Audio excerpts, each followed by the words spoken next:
you're hungry, there's meat turning on the spit outside. If you're bearing illness, find a place to lay your head down and I'll fetch you a poultice. Whatever your troubles with Edgewater, leave them at the gates and be welcomed here. Any questions, dear?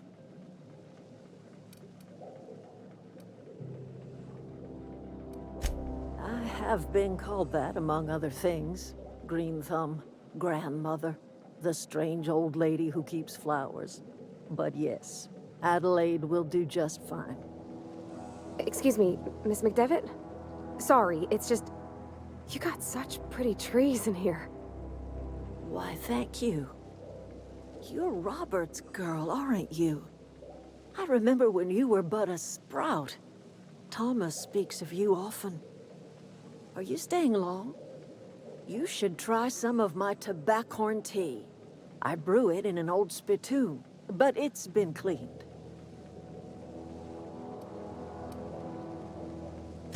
A home for anyone who's ever turned their backs on Edgewater.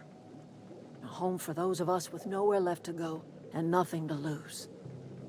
So, like the spores of the puffball, cast on the wind and alighting on fresh soil, we put down new roots. It is an unpleasant story, dear. But the short of it is that sometimes one wakes up and realizes the place that was once her home for much of her life has changed. The home in which we spent our lives has left us behind, and so we must move on. And that is as much as I will say on the subject. Reed Thompson? You here on behalf of that cold-eyed reptile? Let's hear it. What's Reed's idea of peace, then?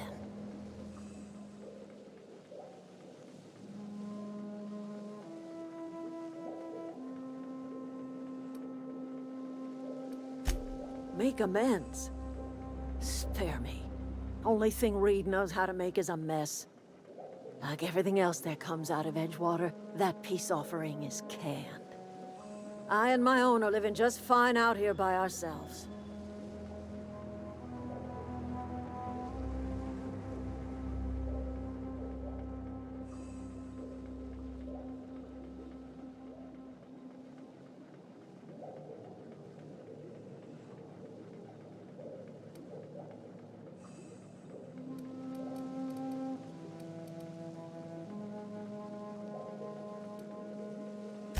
He would do such a thing.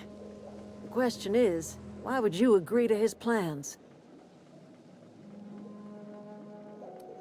Cannery's got a regulator. You want ship parts, you ought to rip him out of the cannery's guts and leave us be. If you're going down to the plant, you should divert power away from Edgewater and toward our end of the grid. Think about it. You'd be liberating an entire town from a lifetime of service to that odious cannery. Seems the sort of thing a hero would do.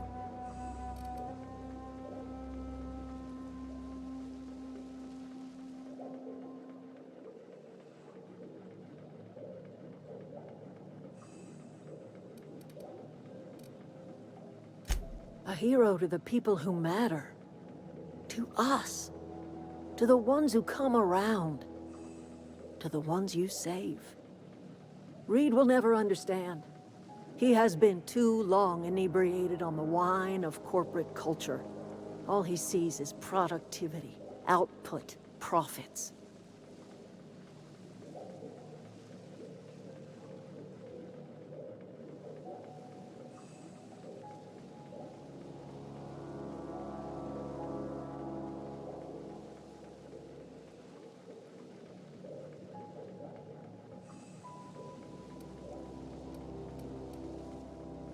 Life in Edgewater grinds to a halt. The cannery shuts down, workers desert in droves, and our own little camp grows and thrives. I trust you will listen to your conscience.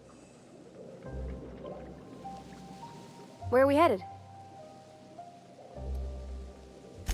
That's on account of how I never met her.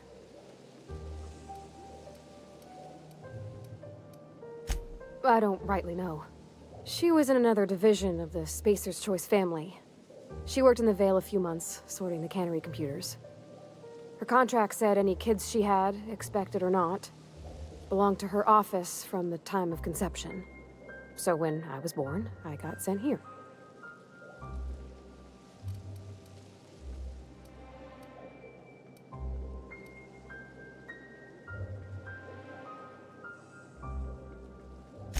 Well, I don't know about normal. Dad said she worked under some kind of special contract. It's sensible. Dad just fixed machines. She did some kind of crazy math, high-level stuff. Better to raise me on his time than hers.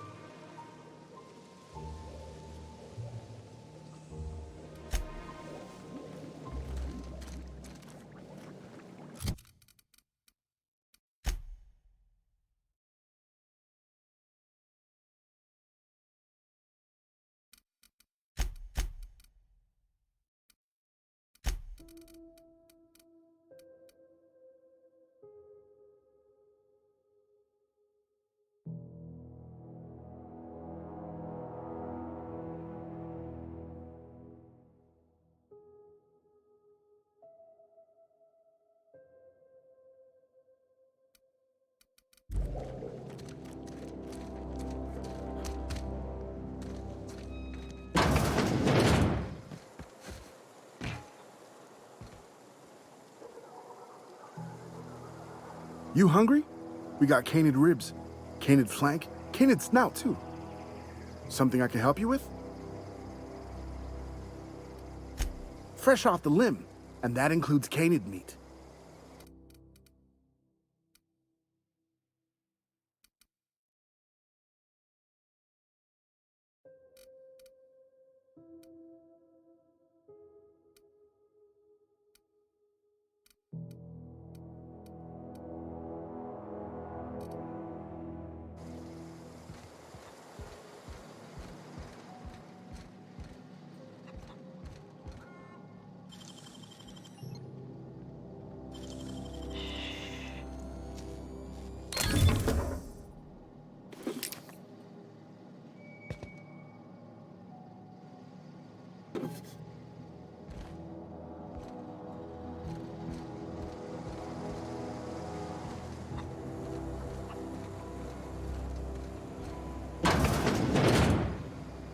If you're hungry, Stefan's got supplies.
Keep your wits about you, friend.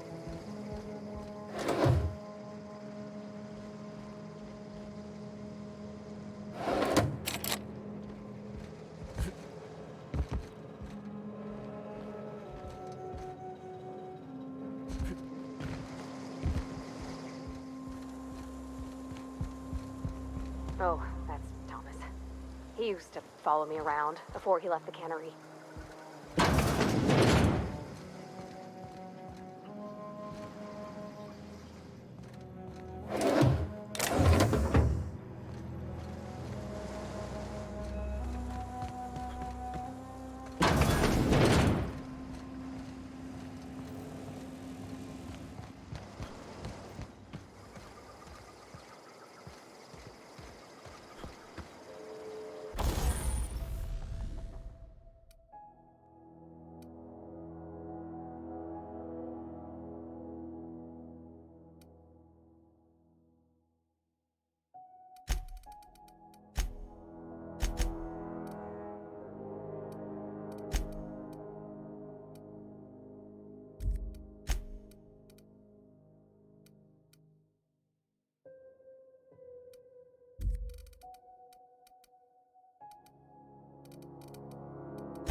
if you're hungry.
Got him all!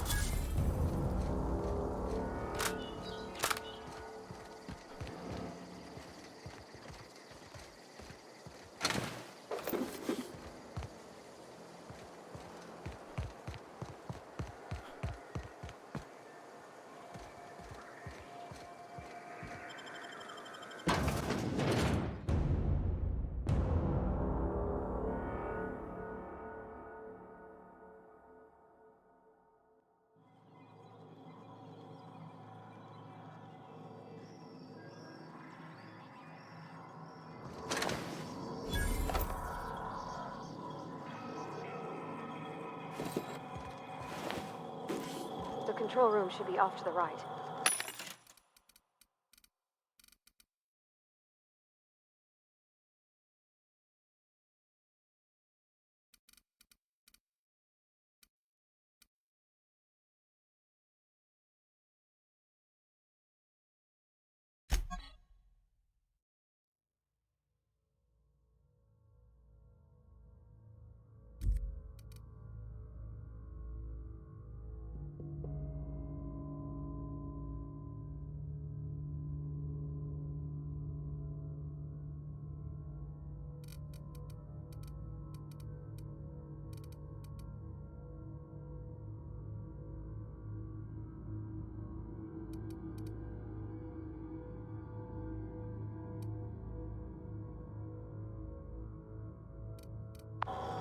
I hope we're doing the right thing.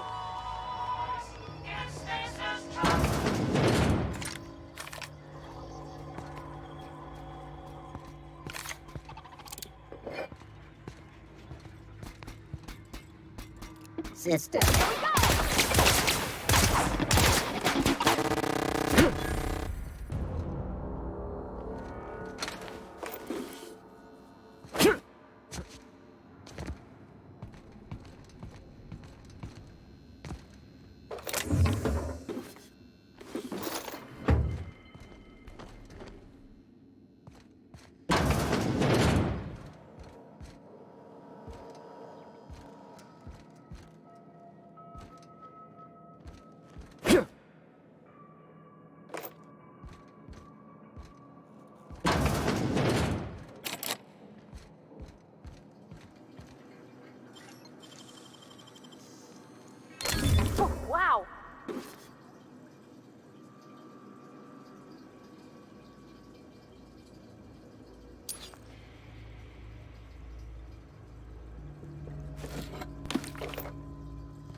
Panic performing.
Where are we headed?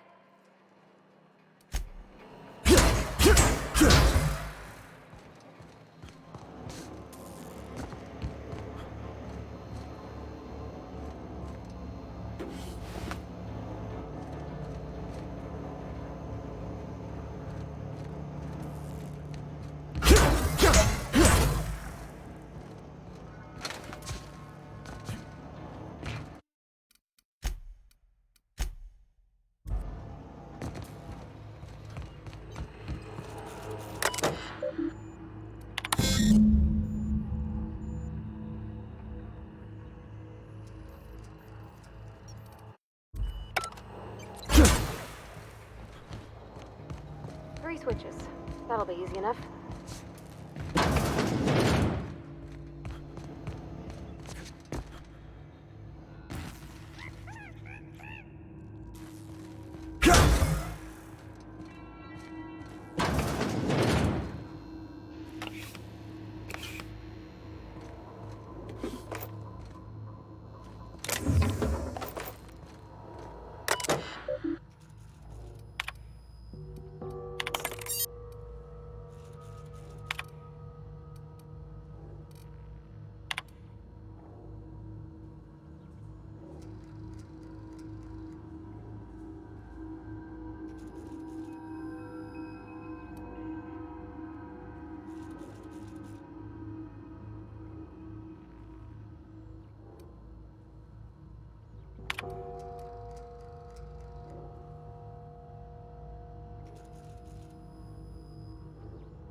Unexpected.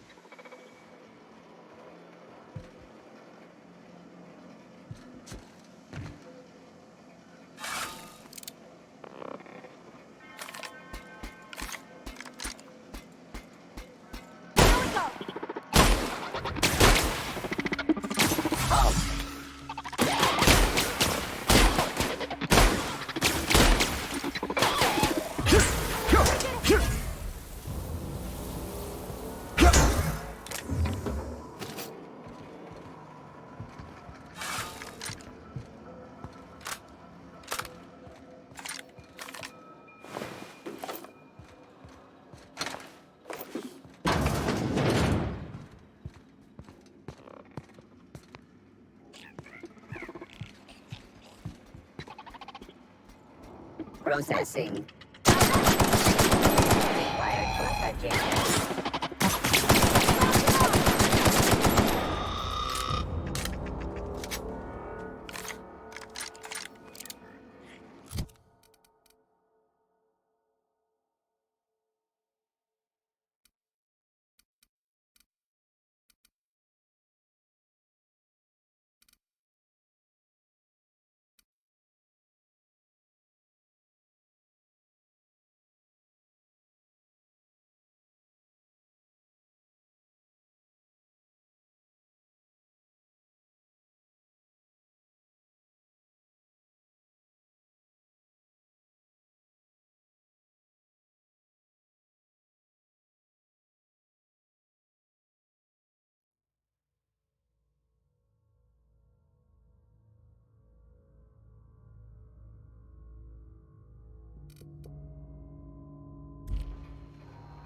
more. What'll happen to Miss McDevitt's folk if we send power to the Vale? Where are we headed?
No, just leave me alone!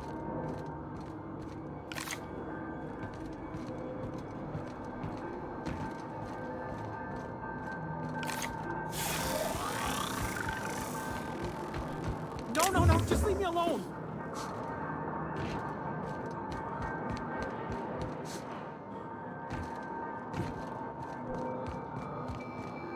You're not real! You're not real! Get away from me, Phantom! Shoot! Scram!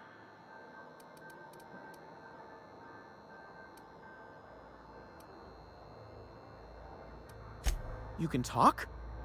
The Phantom's never talked before. Well, I knew I shouldn't have eaten that sprat raw. See, Higgins? This is why you must always boil your sprats before ingesting. Of course. Do excuse me. I experience brief flashes of mania during which I am visited by the phantoms of my imagination. Chester D. Higgins. The D stands for definitely not insane. I use it as a reminder.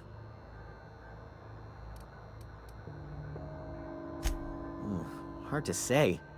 By my reckoning, Higgins has been here somewhere between 2 weeks and forever. My recollection's a touch fuzzy these days. Oh, Higgins has been many things over the years. Sprat Wrangler, Saltuna critic, Aetherwave personality, chairman of the board, galactic defender, Sisty Pig tycoon. I've come a long way for someone who started off as a simple engineer right here in this plant.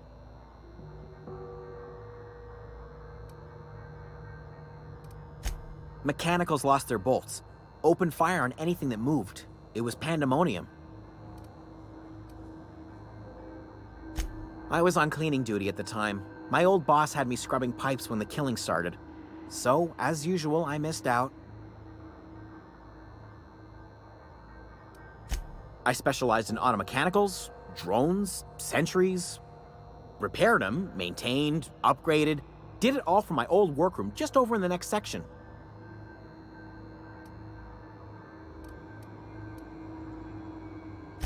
Look, I don't want to fall into any trouble with the mechanicals. If they wise up to our plans, they will come for us. With prodding irons.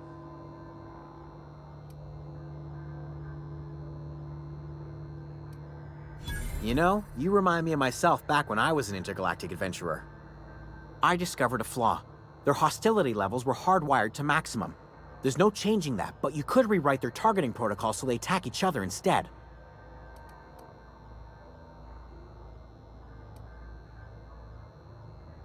Yes, that's exactly it. I see you're also versed in the noble art of mechanical engineering. There's a behavior control terminal in the other room. It should have options to change how the mechanicals act, including whom they shoot at. Oh, that reminds me. You'll need my passcode to access the behavior control terminal. Here, let me just write it down for you.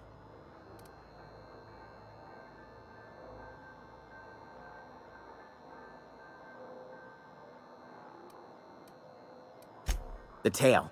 Definitely start with the tail. If you're feeling adventurous, Jimmy'd opened the vending machines. That lasted a good couple of months. Eventually, I had to resort to more unconventional means of filling my insides.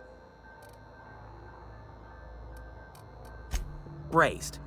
Boiled, charred, skewered. Sprats are good eating, friend. Chock full of brain food. Mechanicals lost... You mean, why did the Mechanicals go on a murderous rampage? Same reason any of us do, I suppose. The voices told them to do it. I was on cleaning duty at the time.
Mind the scene.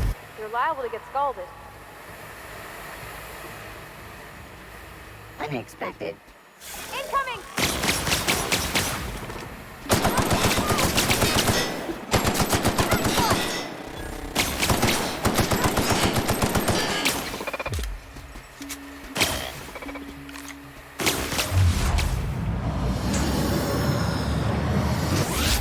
The last of them!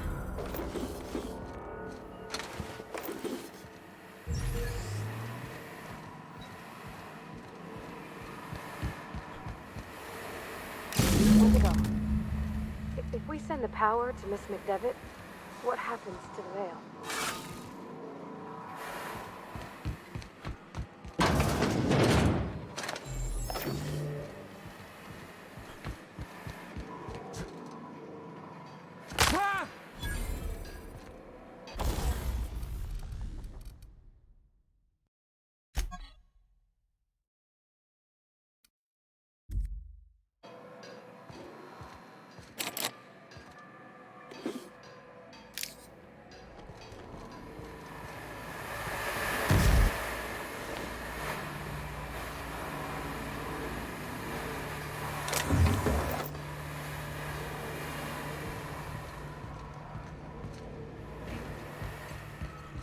Vault security.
the last.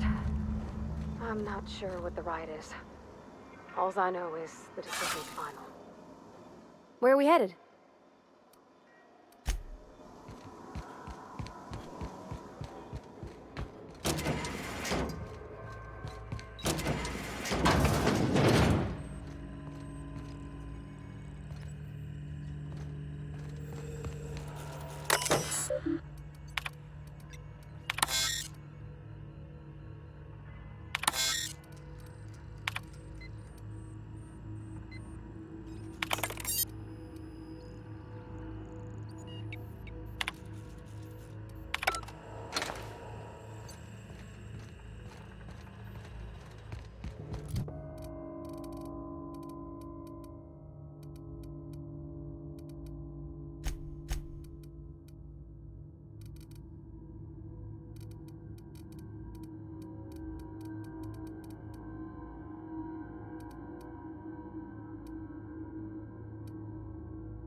Sure, on my way.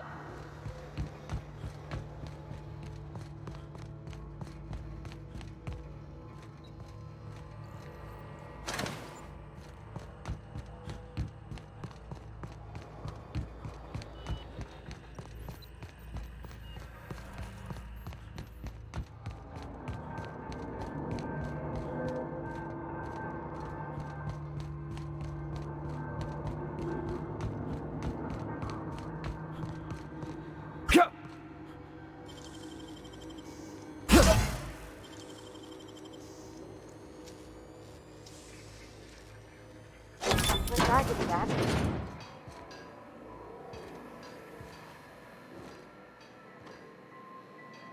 Okay, moving out.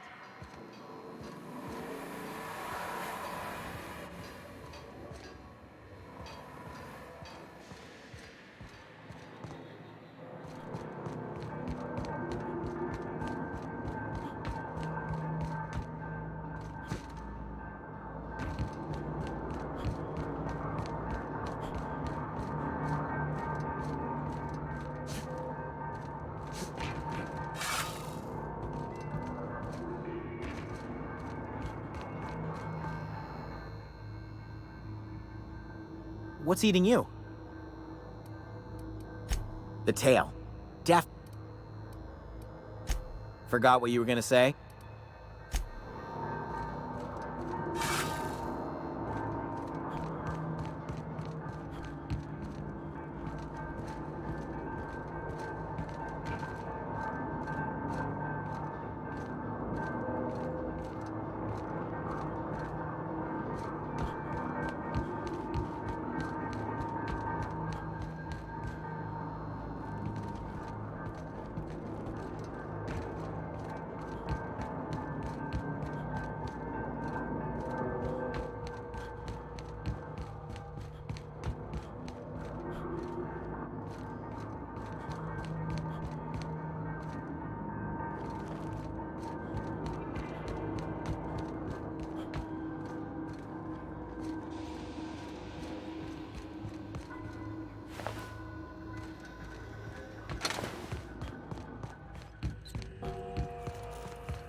Once we do this, there's no going back. Hey, mister? Look, I know you want your power regulator and all, but I just gotta ask you. Do you understand what you're about to do? I don't think you should cut off Edgewater's power. I think it would be cruel. I'm sorry. That just sort of came out all at once. Edgewater's hurting. We've been losing workers year after year, and corporate hardly ever sends replacements. There's barely enough Saltuna to fill our bellies anymore. But the town's got some good people in it. Decent, hard-working folk just living their lives the only way they know how. They don't deserve to be punished.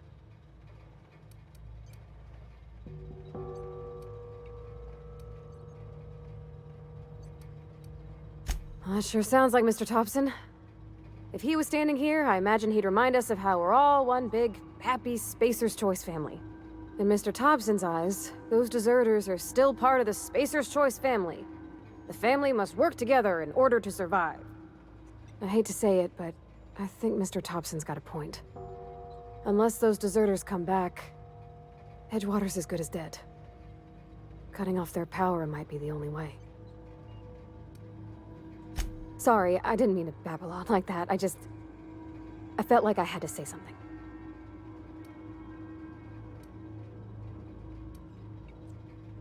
Really? I mean, wow.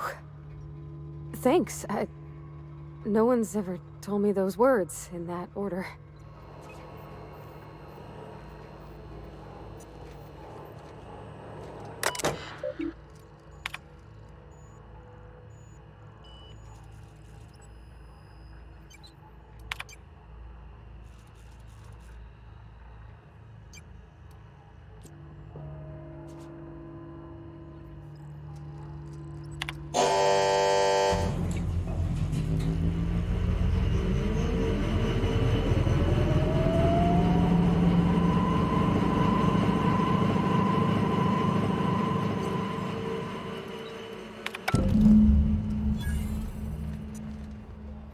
I think you did the rightest thing you could sending the power back to Edgewater.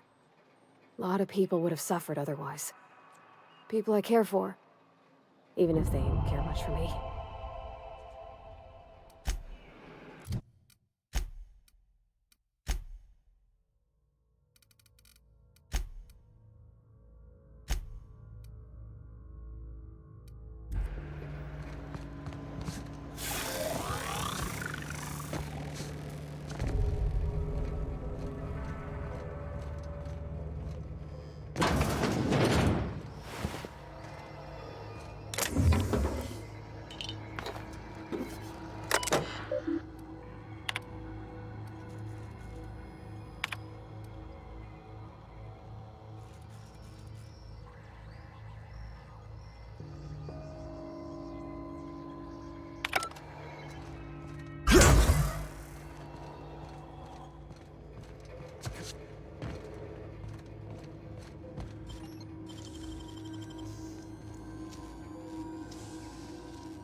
Everybody keeps staring at me. It's not my fault the power's dead. Whoa, Miss Parvati.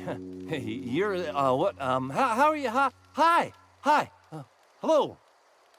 Are you, are things safe out here? How are you keeping? Great, just great. I've been trying to keep stuff running, just like you. Only I'm not so... Wait, they didn't kick you out, did they? Oh gosh, no, I'm just along with this fella here.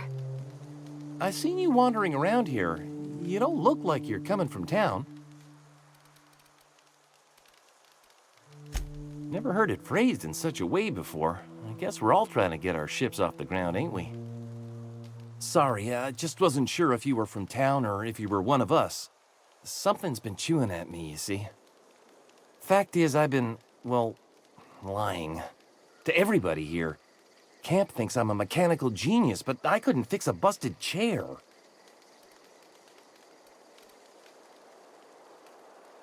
I'll take all the help I can get. I set my mind to learning the craft of the engineer, you see. I want to make something of myself. You ever heard of the Young Spacer's Guide to Mechanical Engineering? Comes in a set of 3. If I had my hands on one of those data pads, I could teach myself the ins and outs. Those are good. My dad kept a copy with him when he was working in the cannery. I know the old community center kept a copy. Should find another one back in town. If you could find me even one of those pads, I'd be greatly obliged. No kidding! Really? Well, which one? Look at that! Building a computing machine out of Spectrum potatoes, a primer. I'm just glad it survived all these years. I appreciate you going through all that trouble. In fact, I put aside something special, on the off chance that somebody'd search out those data pads for me. Sure, I'd be glad to take them off your hands.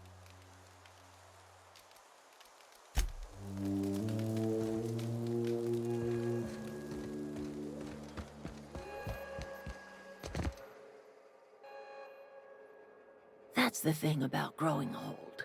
Your eyes start to fail. Elsewise, I would have seen you for the snake that you are, chopped you into pieces and roasted you on a spit. This is all you're doing. Cutting off my power, killing off my garden. Without refrigeration, my food will spoil, and my flock will starve. I want to ask you this in private, away from the eyes of my flock, so they do not see me lose my temper. Tell me, why did you do it? You want my flock wasting their lives in that cannery? Fine. Go and talk to them. Go talk to Grace and Thomas. Look them in the eye and tell them their life here is over, and the only thing left to do is go back to Edgewater. This is now your responsibility. And you tell Reed Thompson that I will never return to Edgewater. I would rather die among my flowers than live under his management.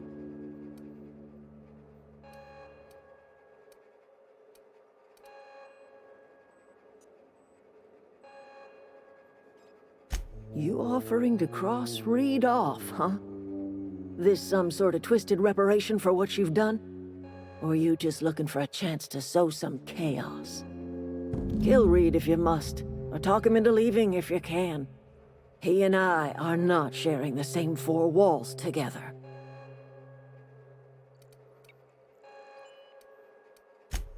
Tell Reed that I can make his people healthy again. I can end their plague. Start a new garden right in the cannery. 3 square meals for every man and woman in Edgewater.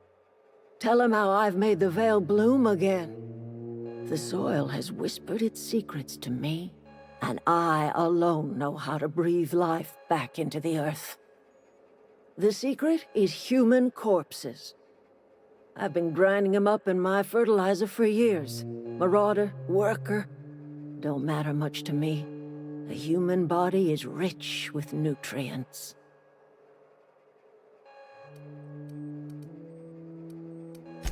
Edgewater's cemetery's got corpses aplenty. Enough for a generation's worth of crops. My son worked in that cannery. When the plague started coming, he was one of the first to fall sick. We had a store of medicine locked away, but Reed refused to treat him. Said my boy didn't deserve treatment. Said the medicine would have been wasted on him. So I buried my boy in the cemetery, gathered my belongings, and left. That's as much of the story as you need to hear.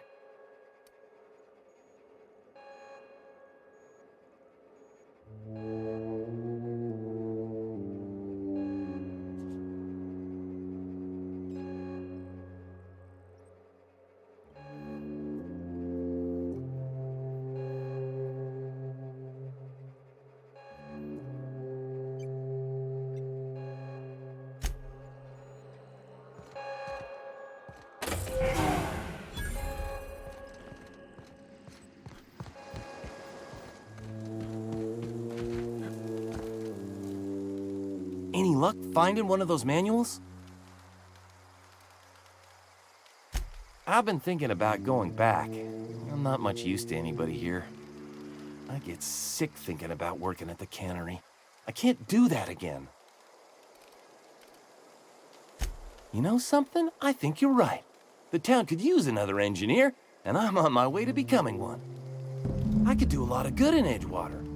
Maybe even keep a garage of my own with a little workbench and my very own toolbox. It's just... Adelaide's never gonna forgive me. Not in 100 years. I go crawling back to my old life in Edgewater, and I'm as good as dead to her.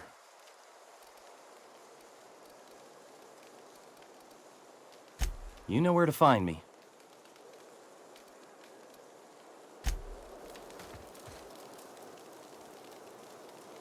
Marauders can't see us in the dark. Wild canids, on the other hand. The matter's been weighing on me. Fact is, I can't go anywhere long as Zoe's missing. Disappeared without a trace. Marauders took her, I suspect.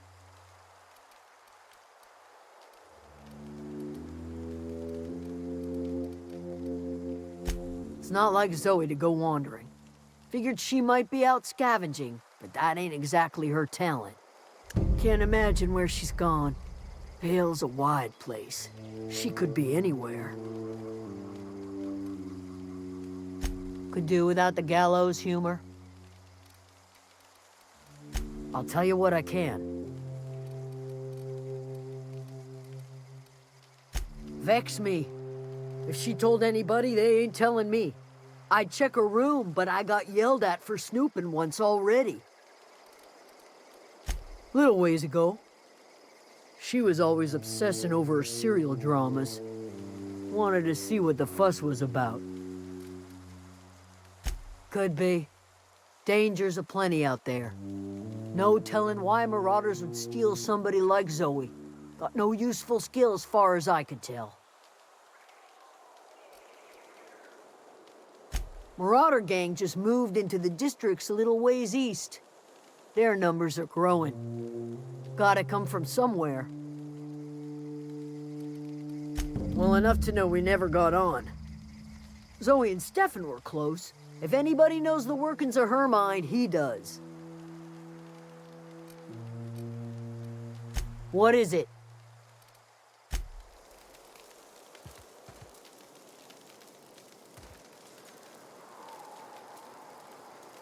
Don't see why Thomas can't just get the generator up and running. Something I can help you with?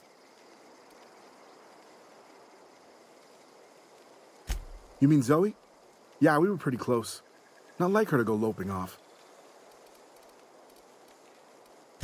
Can't say I recall Zoe ever acting strange. Well, except for her habit of writing things down on scraps of paper. She called it journaling, but I think it's just plain odd. You sound like some type of corporate fixer asking all these questions.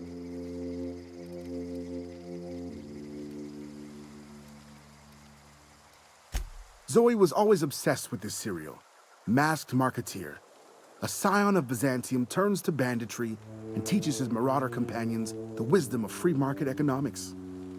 Shame she up and vanished when she did. I had a surprise lined up for her.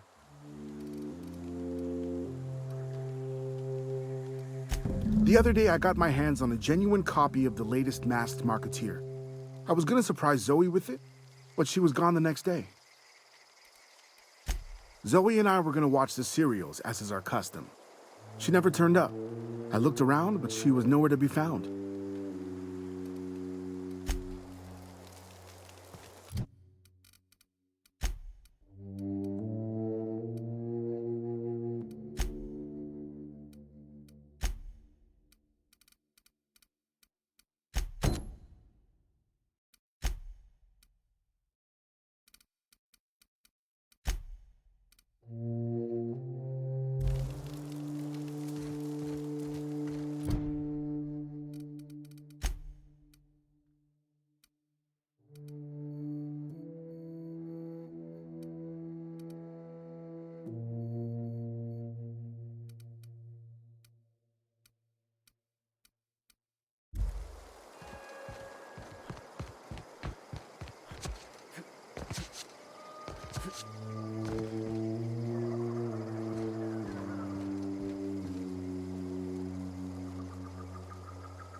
Watch out! Nice one! Pass that armor!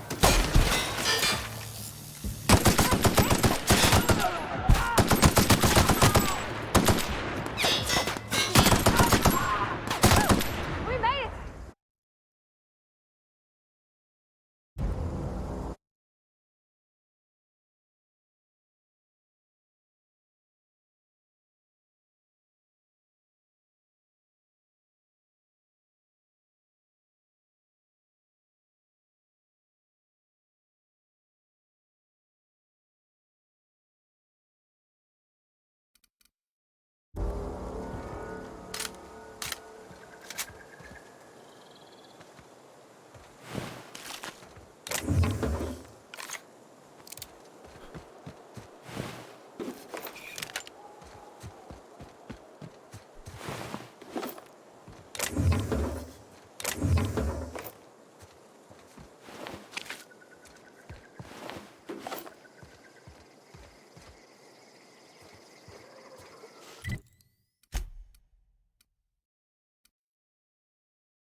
Here we go!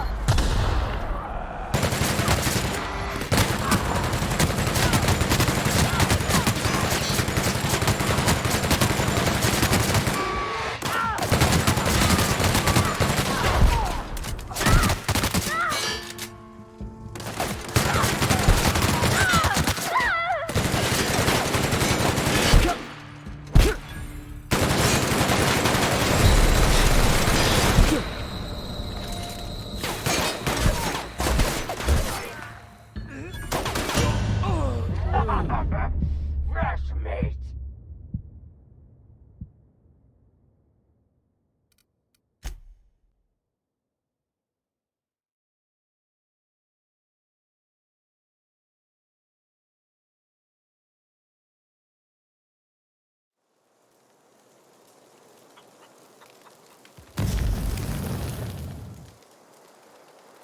Don't see why Thomas can't just something. You mean Zoe?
Okay, keep him quiet.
I don't know anybody who ever came out this far.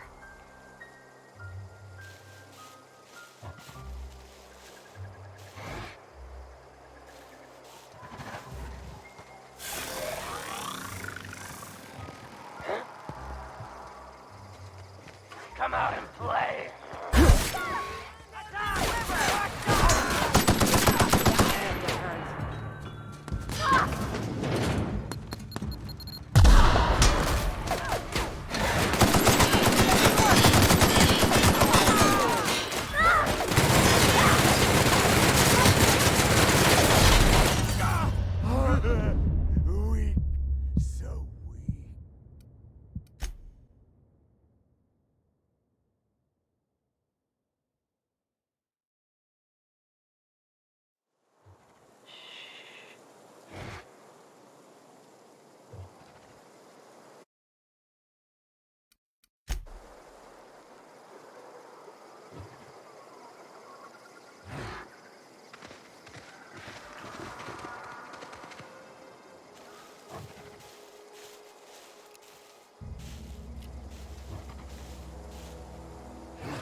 You crossed them all off, like some sort of heroic accountant running down a list.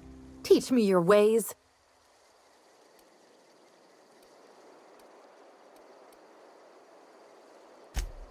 What? You mean Adelaide's little congregation of nature-loving nobodies? I could not possibly be less interested in them. You, on the other hand, you were a sight to behold. If I had half your skills, I'd be the greatest outlaw the coast has ever seen. I'm great at clarifying. No. I insinuated myself into their company, see? And they didn't seem to mind one whit. I may have bartered them a few boxes of Adrena time, but yeah, I'm sure that's got nothing to do with it. I got kicked out of Edgewater on account of falling sick with plague and stealing some medicine to treat myself. I'd heard some outlaws set up camp in the botanical labs. I decided to throw in with them, seeing as I always wanted to be an outlaw myself. Instead, what do I find? But a bunch of former workers camped out around a greenhouse. I couldn't just go back to the cannery, so I was stuck with them. I've got all the time in Halcyon. Why? Adelaide wants me back on garden duty or something? Thanks, but I'm not going anywhere. This is where I belong. I doubt that. Nobody in that camp really cared about me.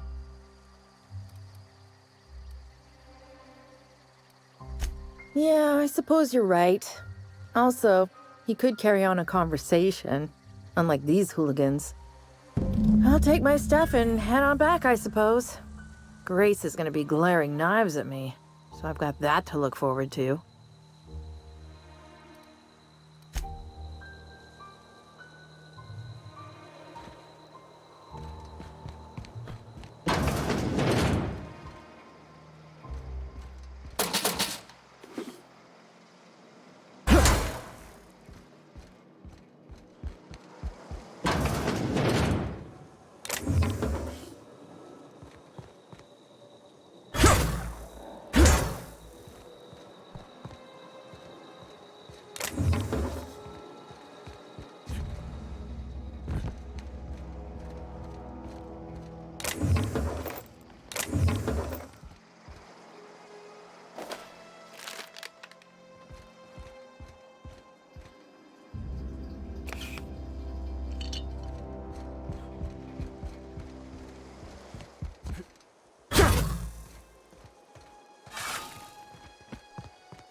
Home is where the heart is.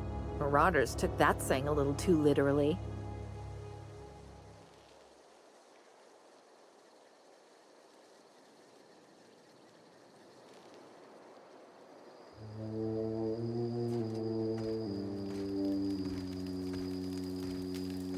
One of us want to go see what happened? I'm not in the lightest of humors right now. We didn't always get along, but I'm glad to know she's safe. What happened, anyway?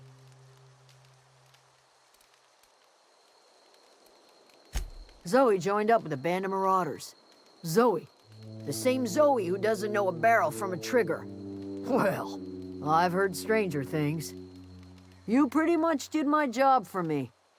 Least I could do is pay you for your trouble. Let me know if I can do something for you. I don't know what you did to talk some sense. The matter's been weighing on me. Zoe came back, but I couldn't keep her from slipping out in the first place. Who's to say I could keep marauders from slipping in? I don't see us lasting more than a couple of weeks out here. I'm loath to admit it.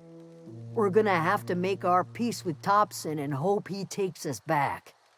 Listen, we go back to Reed, hat in hand, begging for our old jobs back. Well, Adelaide's not gonna forgive us. She never talked to us again. Sure, suit yourself. I'll be here.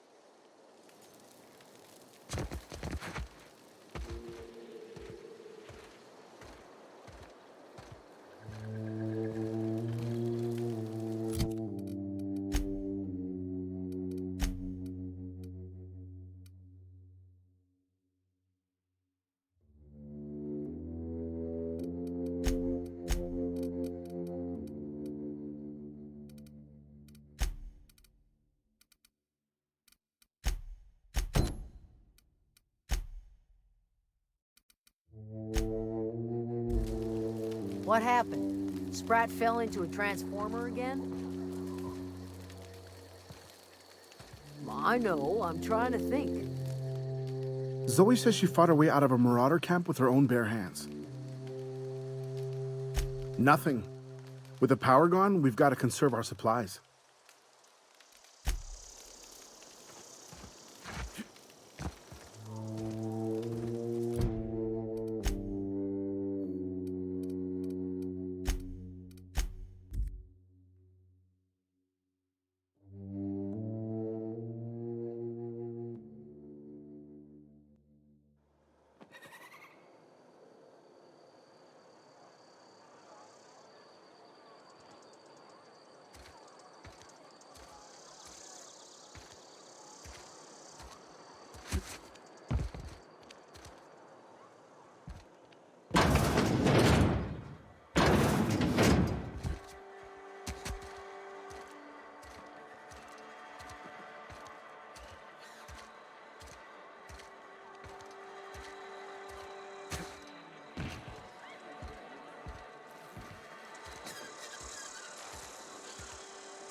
Wish we had some better rations. At least you got your health. I've never actually been in here. Seemed scary from the outside. Something to report?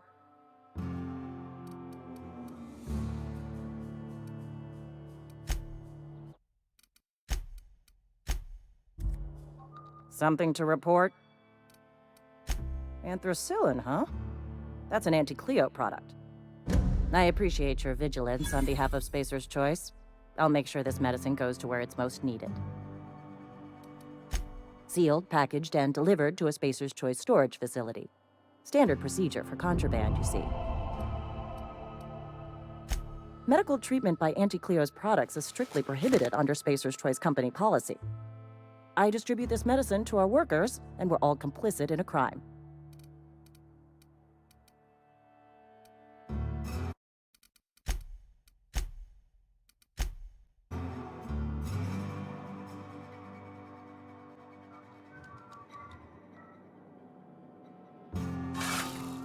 Something to report?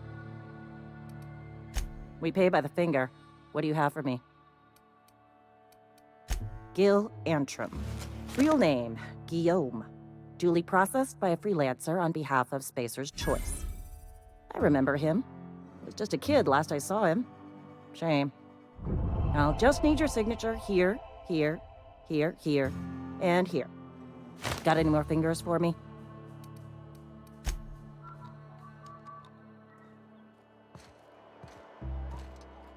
Sometimes I wonder what I'm doing to myself. That's the way it goes, I suppose.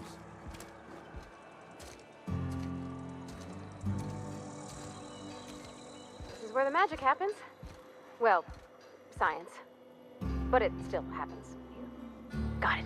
Heads down. Hey, that's... I mean, if you need it. Okay.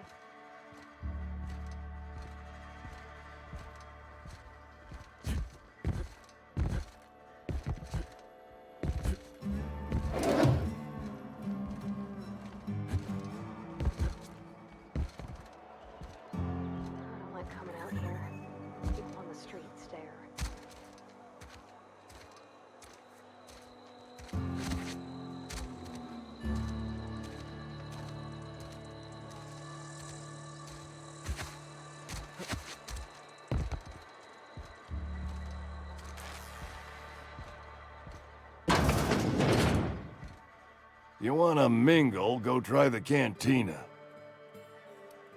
Let's see it. Don't keep us waiting. I don't know what that means. Is that some sort of medical condition? Is my plague getting worse or something?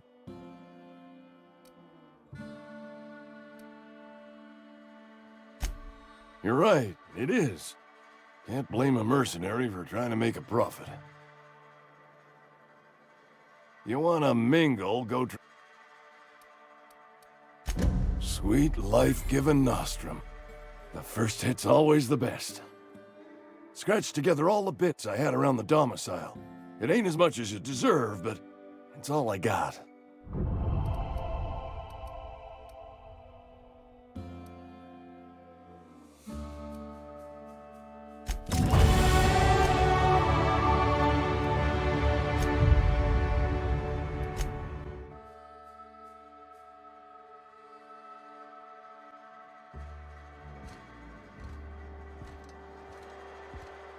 I don't like coming out here.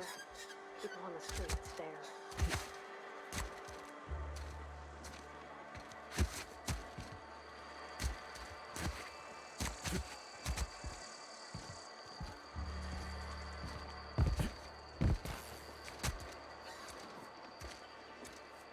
I've got some time.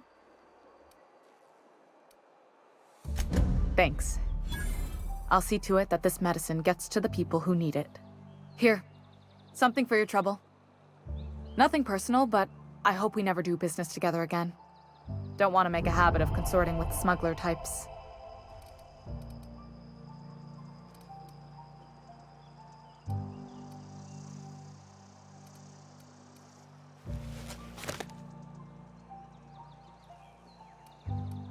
You do have some cheek on you.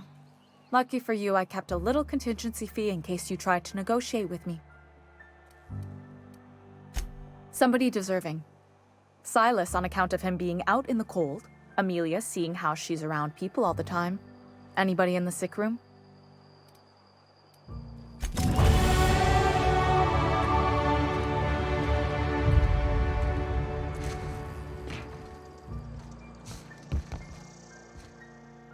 You wanna mingle? You what? But why? I was dependent on you. Does it feel good? Robbing an old man of his last shred of hope? Betray a man in his final hours? Of course, I understand. Hell, I'd probably do the same to you, given the chance. So, you just here to watch me die, or what?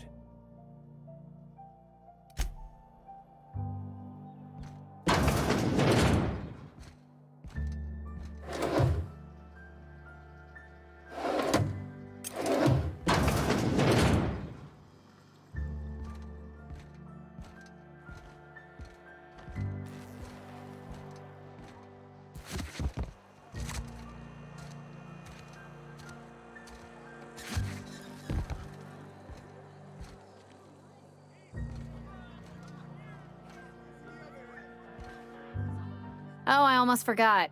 I'm contractually obligated to recite company slogans to any visitors. You tried the best, now try the rest. Spacer's choice. Coming right up.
Town's been humming with power.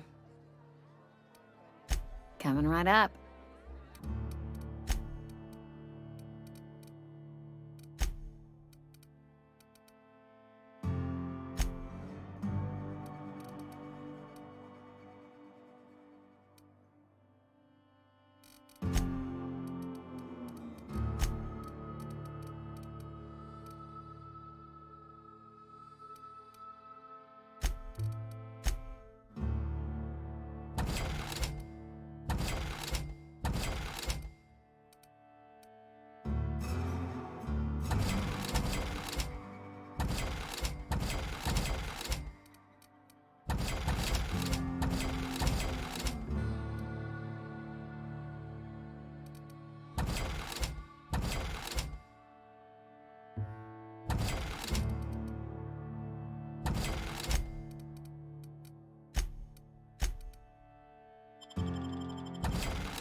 Wonder if the plague's ever gonna pass.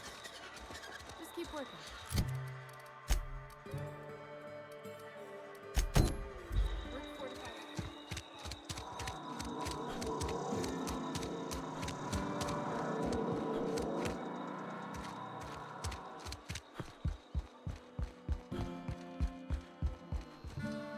It's a fine new day in Edgewater.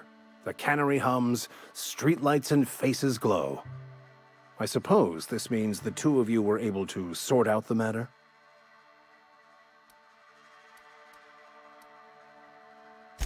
The greater good can be difficult to determine. None of us can know the effects of our decision in a year, or 10, or 100. Take comfort in the fact that your choices are always, ultimately, in line with the grand plan.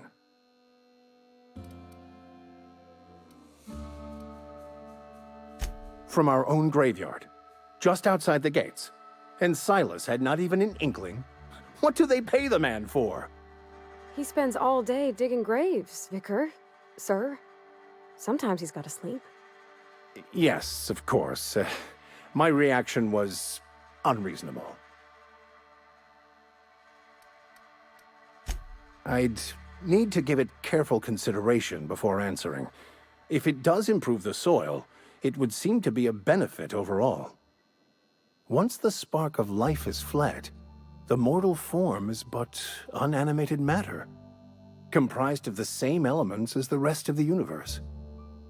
We inter for the comfort of the living, not the benefit of the dead. While distasteful, I would judge Ms. McDevitt's actions beneficial to the greater good. Only to the feelings of the living. The dead are no more concerned with their corpses than a snake is with the skin it shed. The greater good is to tend to the needs of the living, not the dead. Wonderful. This is fantastic. Well worth all the sacrifices Wait. What the fuck is this? Is this French? I can't fucking read French. It's a law-forsaken joke is what it is. French! Ha! I was so high and mighty, preaching to the yokels about following the plan, while fighting it at every turn.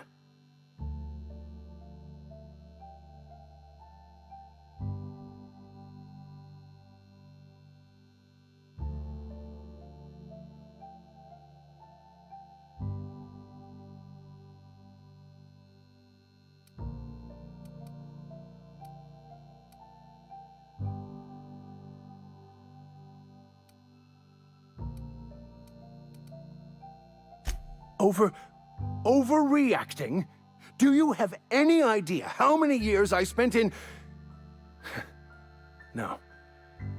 You couldn't possibly know, could you? I've spent my life searching for the keys to unlocking the secrets of the universal equation that underlies the plan. I had hoped this book held some of those answers. I became so desperate, I even got myself assigned to this plague-ridden backwater to find the damn thing. All the time and suffering I've spent. Wasted.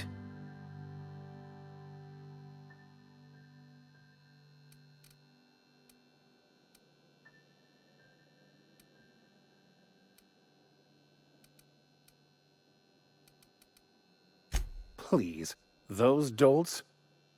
Nothing could be more excruciating than discussing the true nature of reality with people who have no interest beyond their next Aetherwave program. But that's neither here nor there. What I need to do now is to find a translator, obviously. But to do that, I'll first need to secure transport. You have a ship. Perhaps I could make myself of use to your crew. Certainly. I already gave you most of my money, but I can offer you free spiritual counseling, and I'd be happy to watch your back. I'm pretty handy with a tossball stick, or any blunt instrument, really. I'm also a passable gun hand, if it comes to that. I can usually talk my way out of conflict, though. Oh, I'm fairly competent at hacking computers as well.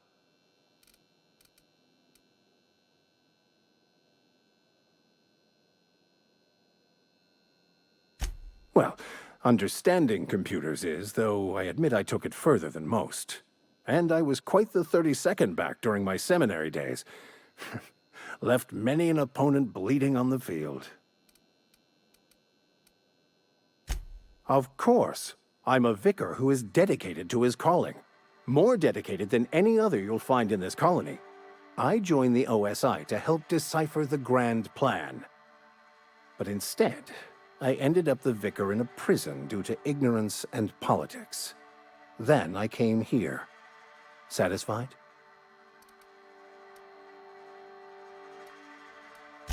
It's the journal of one of the originators of the Philosopher's School of Thought, though it would be more than a century before it was perverted into that belief system. Philosophism's a false religion that stands in contradiction to almost everything we know to be true. They believe all is chaos, in stark contrast to OSI's belief in the plan. But most of that came later. Bakonu had some interesting theories about man's perception of reality that I thought could be applied to our attempts to decipher the plan. Fantastic. I promise you won't regret this. Edgewater's gonna miss you. Folk here always had good things to say about their vicar. Thank you, Ms. Holcomb. I'll be glad for the change of scenery, and to leave this place behind. It is my esteemed pleasure to serve as your crew vicar, Captain.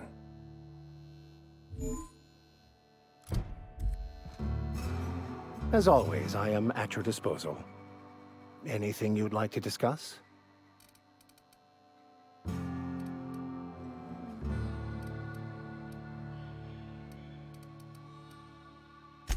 I've been thinking on that. There's a former infamous philosopher scholar who fled Terra 2 some years ago. He's an expert on Bakonu.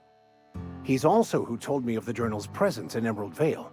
If anyone in this colony could translate that book, it would be him.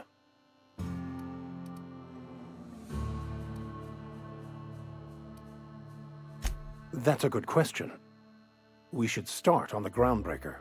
It's where I'd go if I wanted to get off Terra 2. Great place to pick up a ride to Hephaestus, Scylla, even Monarch. All I need is access to a data cartridge from the security terminal. Their easily hackable system keeps a registry of all crew manifests for both arrivals and departures.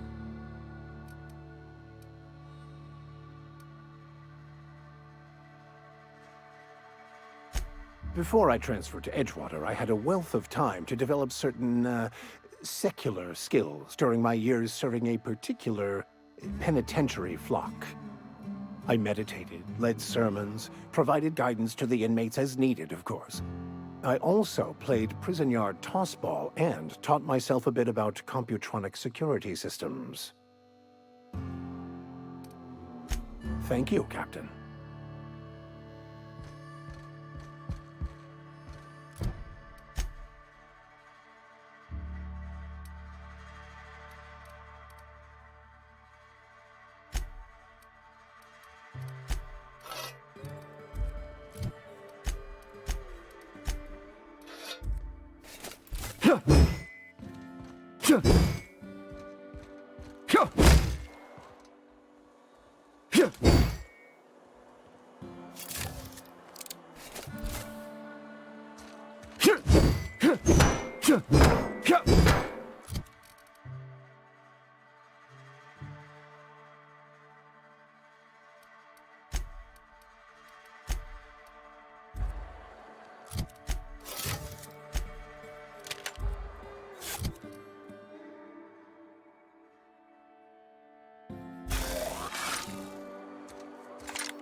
Got my sights on you.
Where are we headed?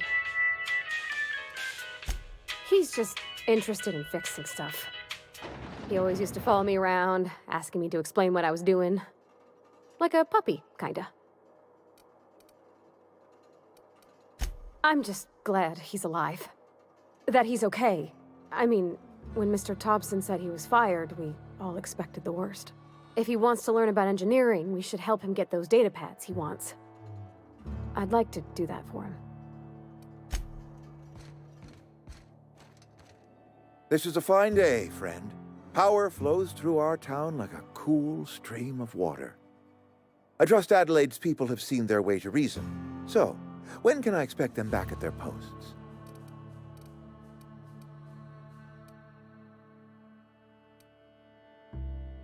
Go ahead. It is my job to keep 2 eyes on my town. I am the steward of this place, and this is my watch post. This is a Spacer's Choice town. We're all part of the Spacer's Choice family here. The company keeps us warm, keeps us fed, keeps us working. Loyalty's got nothing to do with it, friend. This is good old-fashioned gratitude.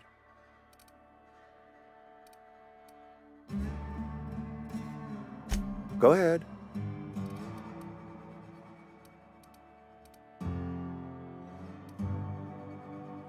That you are not one of us may work to your advantage. Adelaide and her folk loathed the people of Edgewater, you see. I admit the fault was mine. I'm about as diplomatic as a bristling canid. I just hope Adelaide and her folk will see their way past my flaws and return to town.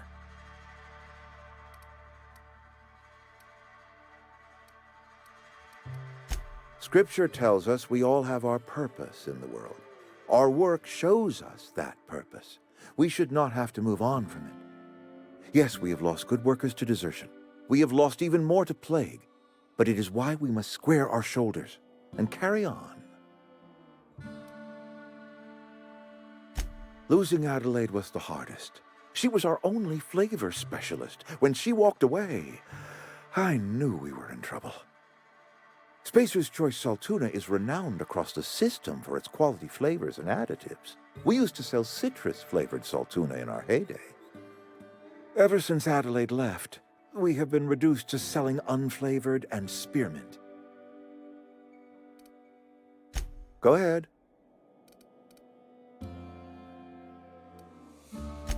Can we not? Talking about unpleasant things always gets my bile up.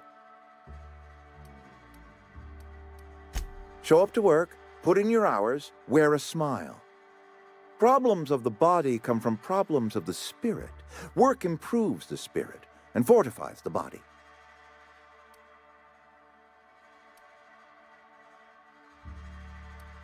And where do you suggest we find this magical panacea?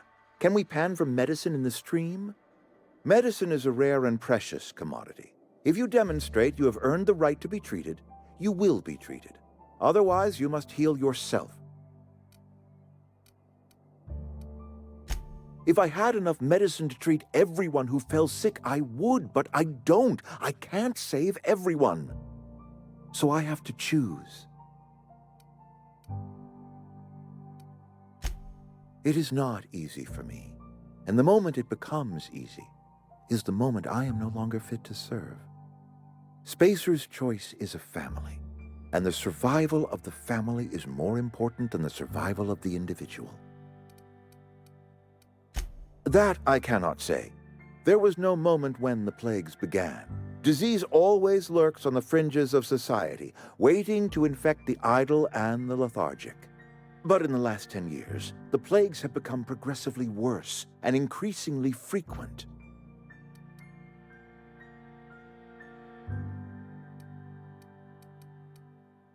Corporate doesn't like us using the word should. It encourages the imagination. I believe plague is a test. It is a test of our loyalty and our fortitude, and it is one we will see through to the end. I appreciate what you've done for us. Then we are at an impasse. Stewardship over this town has been entrusted to me by Spacer's Choice. I am not perfect.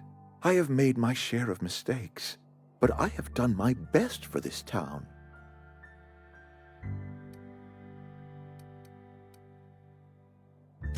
I am not without compassion for Abernathy's predicament, but the plague has taken a hard toll on us all. I am a Spacer's Choice man. My father was a Spacer's Choice man. Edgewater may not look like much to some buttoned-up freelancer, but it is my home.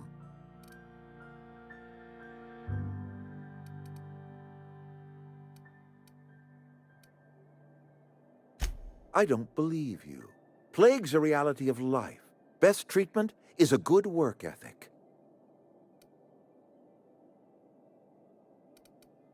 The very notion is just grotesque. A raw vegetable? Why don't you just ask me to go chew the bark off of a tree?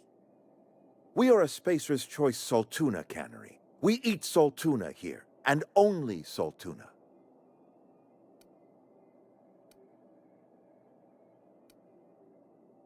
The Saltuna's been a mite bland ever since Adelaide left.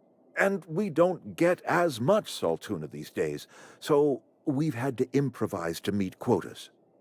We've added wood chips, some mushrooms, bit of sand, tossed some canid bits in our processor once. It all tastes like Saltuna in the end.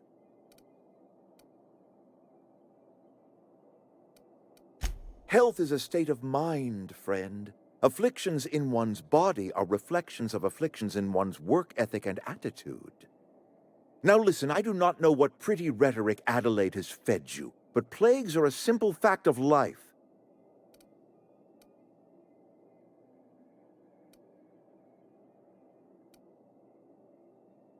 You will excuse me for being skeptical. How exactly is Adelaide growing crops in barren soil?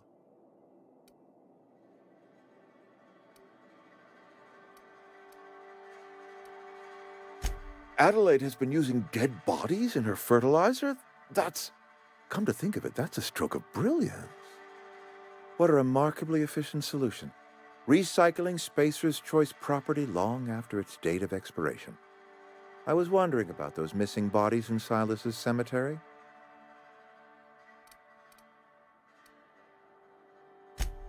So Adelaide wants me gone. Trade my life for the life of the town. You understand what she's doing. If I leave town, I am as good as dead. If I stay, Edgewater will die of attrition. Adelaide has discovered some secret cure for the plague, and she is holding my town ransom. You were always my wisest counsel, Vicar. I could turn to you in times of doubt. Your stewardship of Edgewater has run its course, Reed. You don't need scripture to tell you that. You're right. I am being obstinate. If the best thing I can do for this town is to stand down, then stand down I shall. My life here is ended. Give me a little time to settle my affairs. I'm sure Adelaide will be glad to see the back of me.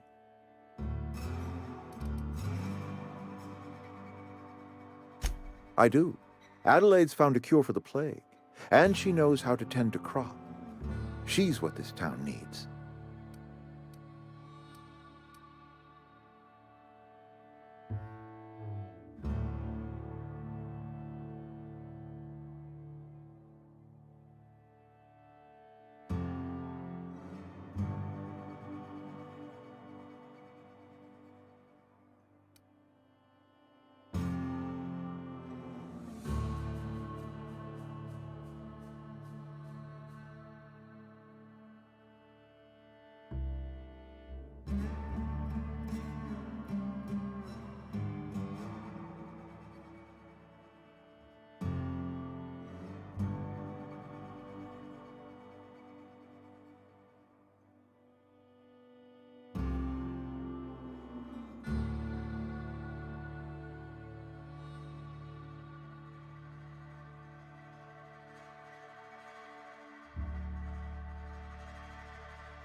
I have always tried to do right by my town. It has never been easy. A couple months ago, I might have put in for a transfer. It's a big colony. Spacer's Choice has other towns. Now, I couldn't show my face in any of them.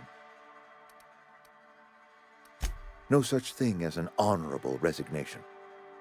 Suppose I could find a place outside the walls, or put in for early retirement.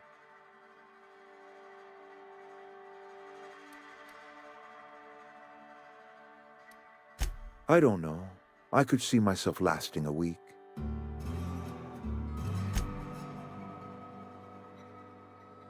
Yeah, huh?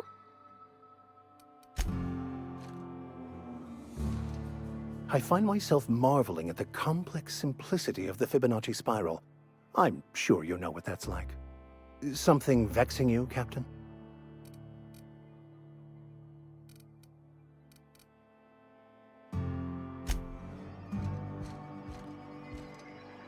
You're safer inside the walls.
Look at that. The snake's come back. I never thought I'd see the day that Reed Thompson abandoned his post. Suppose we all have a breaking point. Suppose it's time our flock made our way back to Edgewater. We must tend to what remains of the town and carry on with our lives as best we may. You're vexing to me, you know?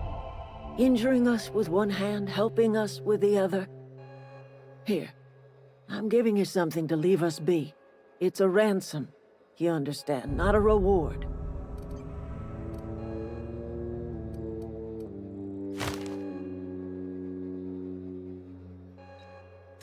You telling me you did all this just to put me in charge of Edgewater?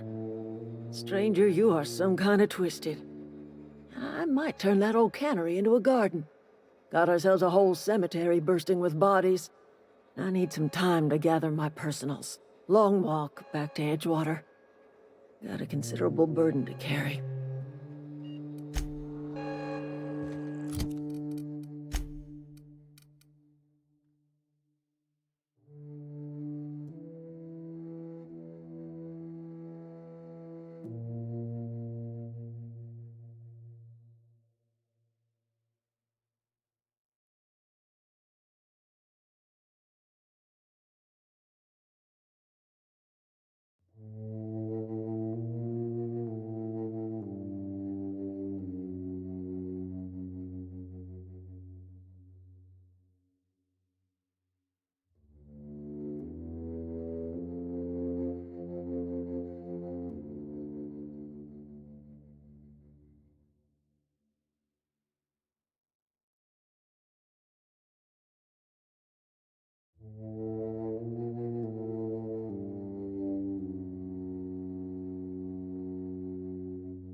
I know, I'm trying to...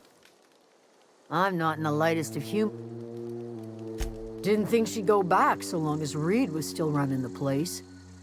Something must have changed. If Adelaide's going back to Edgewater, we'll follow her.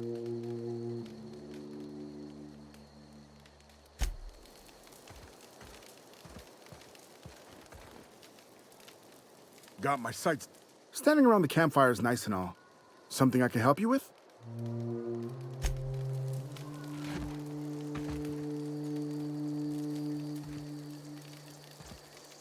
I'm glad Adelaide's coming back to town with us. With Reed gone, we're gonna need her leadership. What's on your mind? Couple months. This camp's my home. People you see milling about, they're my family. I owe them my life. Would have died in the wilderness if they hadn't chanced upon me. We all left the cannery for one reason or another. Me? I was let go, mostly on account of my incompetence.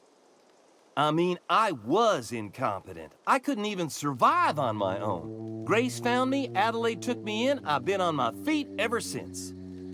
You weren't incompetent. You just didn't fit the cannery. Not like here. This place had a U-shaped hole, and now it doesn't. You could stay, you know. Here. I'd be happy to... I mean, we could really use... oh, this isn't coming out right. If you want, Adelaide would make a place for you.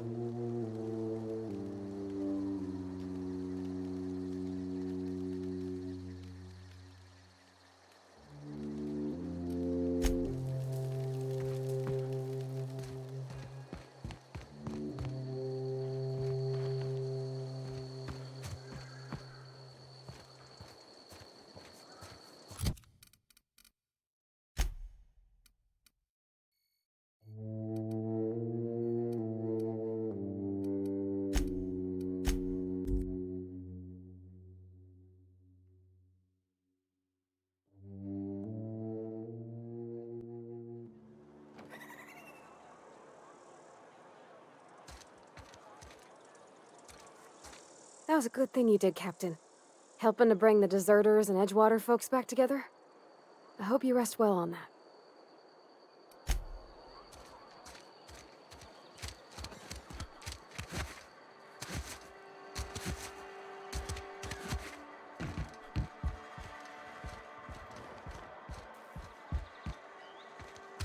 Almost lost a finger in the cannery.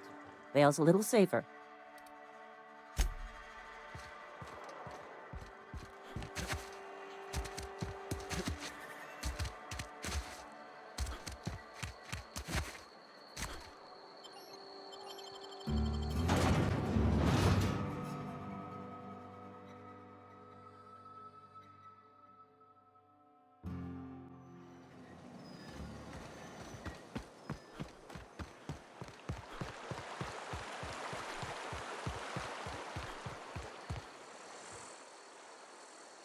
Things are changing round the Vale. Don't matter much to me, though. Graves still need filling.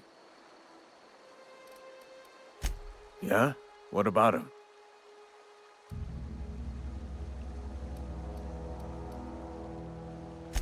Well, yeah. It's what I'm contractually obligated to do. What's this about? Yeah. Funny thing, Eugene's body ain't where it's supposed to be. The night we was supposed to commend his body to the earth, I had his grave all dug up and ready, right? And so I thought, I'll just rest my eyes a bit. When I woke up, his body was gone. Spirited away, vanished. The footprints nearby suggested that Eugene was stolen by marauders. Or he rose from the dead. Let me know if you find anything.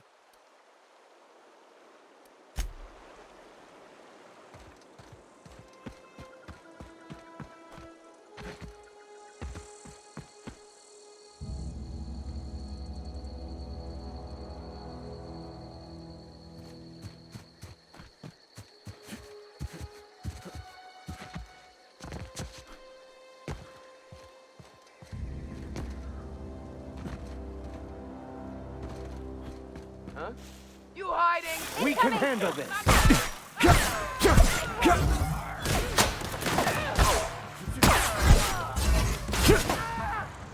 Everyone all right?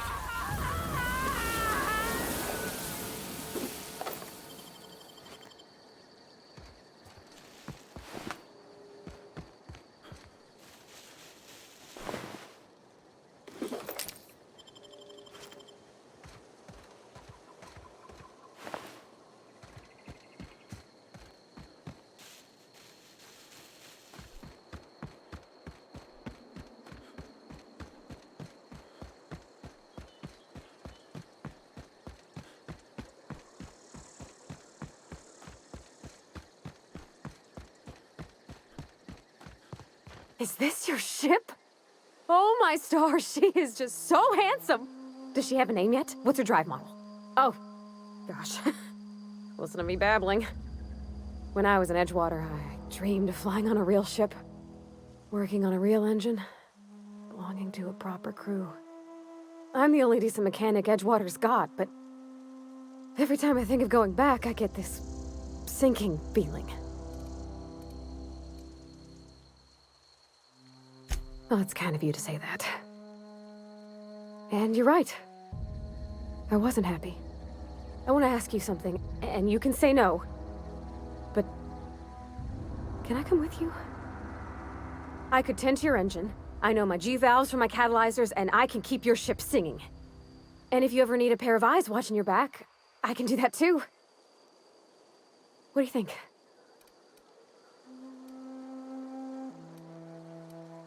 Yeah, I've been thinking about that.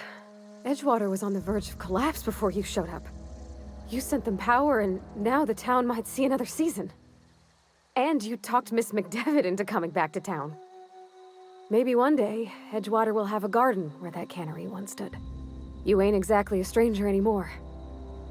You've done some kindness hereabouts. I wouldn't mind following somebody like that.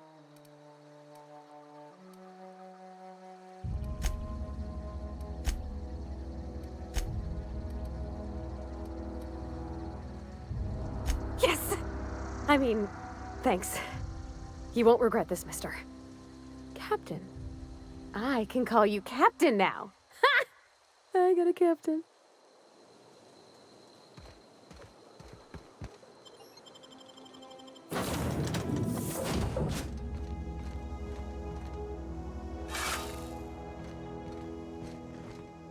By verity, by strength.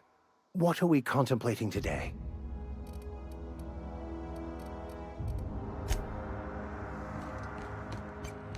Captain, I have detected that Edgewater's power supply is now optimal.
What can I do for you, Captain? Do you know how to install a power regulator? Outstanding, Captain. Your aptitude for engineering will prove invaluable in the event of another catastrophic engine failure. Our engine room is located behind you, across the cargo bay, up the ladders.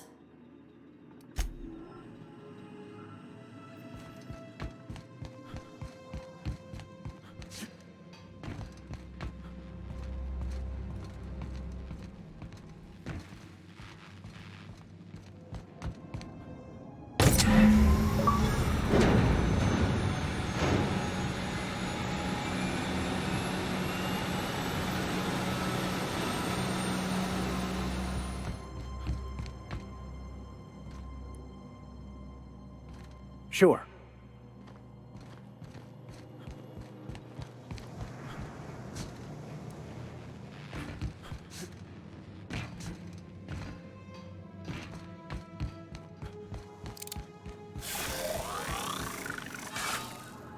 What can I do for you, Captain? All systems are operating within acceptable parameters. I am prepared to bring the Unreliable into low-altitude orbit. This should prove an adequate test of our flight capabilities.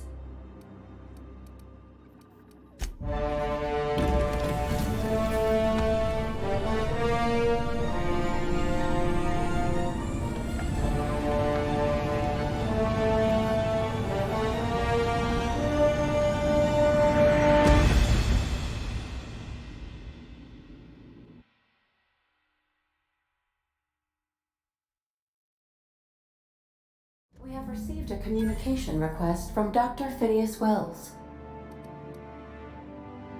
Aha, there you are. Hale and hearty, and captain of your own ship. I see you're putting the Unreliable to good use. Shame about her former captain. Horrible way to die. How are you feeling, by the way? I lost track of you in that cave back there. Experiencing any, unnatural drippage? Perfectly normal side effect of thawing, I assure you.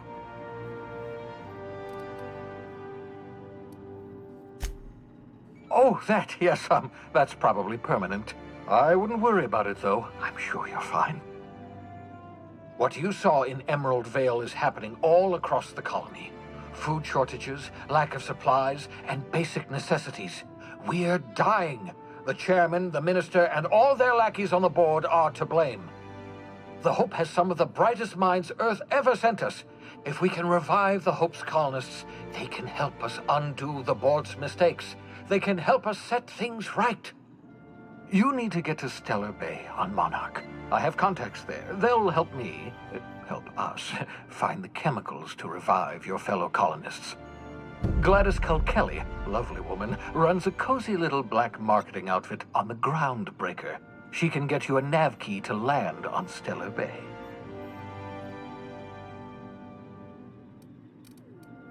Strictly speaking, Monarch is a moon, terraformed badly, and almost completely lawless. You'll love it. Captains don't fly their own ships, you see. Your navigation terminal handles the, navigation. Think of a nav key as a set of flight instructions. The board's been confiscating nav keys for Stellar Bay, so we must rely on unconventional means of acquisition. Hence, Miss Gladys Culkelly.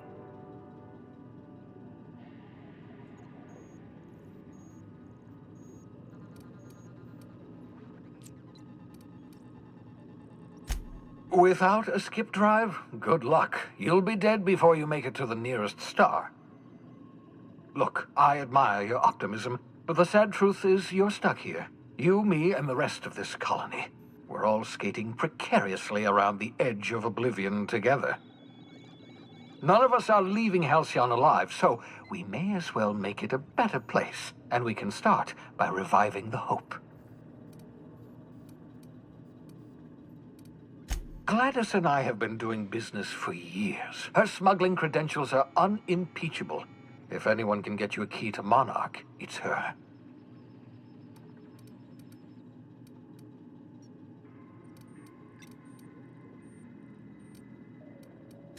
In theory, I suppose you could land your ship in Cascadia, and in theory, I suppose you might survive the experience. Cascadia is utterly seething with dangerous, highly aggressive creatures, more than capable of tearing you limb from limb. You'd have to be a lunatic to land in Cascadia, and I'm reasonably certain I tested your brain for incipient signs of insanity. Trust me, talk to Gladys Culkelly. Excellent. I'll send her a wireless. Let her know you're coming. By the way, I gave Captain Hawthorne a disguise apparatus of my own design, cutting-edge technology years ahead of its time. I call it the Holographic Shroud. I'm sure it will prove remarkably useful to you. You'll find it in the captain's quarters. Marvelous device. I'm quite proud of myself. The shroud changes the user's appearance to mimic that of another. It has limits. First-generation technology, you see, but promising. Exciting to see it in use at last. Very simply, the holographic shroud uses biometric information contained on standard identity cartridges to generate a holographic projection around you. Only stands up to a casual scrutiny. Use it too long, bound to flicker, blur, something like that. Movement makes it more likely. Best used in moderation. When you see guards in your path you can't sneak past, for example. Maintain your distance. Act normal. No running, no jumping. Don't draw their attention.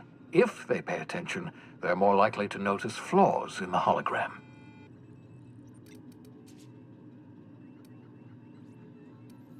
Ha ha ha ha! The beauty is they don't expect it. The shroud is the only one of its kind. We humans have a tendency to overlook the unexpected. Activate the disguise, walk past someone. What do they see? A figure dressed like a fellow employee. Don't act odd. They won't focus on you. Excellent. I'll contact you once you've found a way to get to Stellar Bay. If you have any questions, come see me in my lab. And remember, don't trust the board. They'll try to win you over with promises of wealth and power, but it's a lie. The board's only interested in filling their own pockets. If we don't put a stop to them, they're going to run this colony to the ground. Transmission ended. If you are ready to depart, please select a destination on your navigation terminal.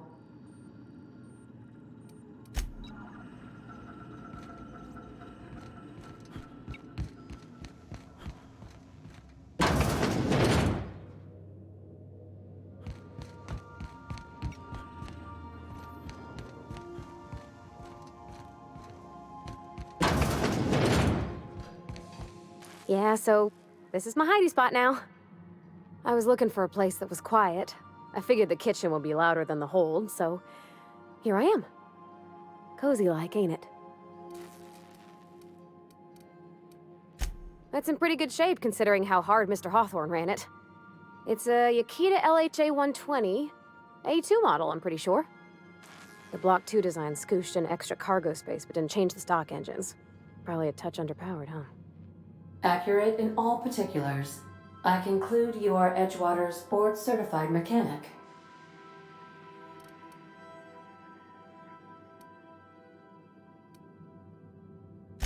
So you're gonna call her it, not she? Though my voice is currently pitched to suggest female, I possess no gender. Any pronoun preferred by the user is acceptable. Hello! I am not a board-certified mechanic, but my dad was. He taught me all he knew. Do you understand? Speech recognition is one of the many skills I have been programmed to simulate. You're not simulating it, you're doing it! I asked a question and you answered it. I am gratified you consider this facsimile convincing.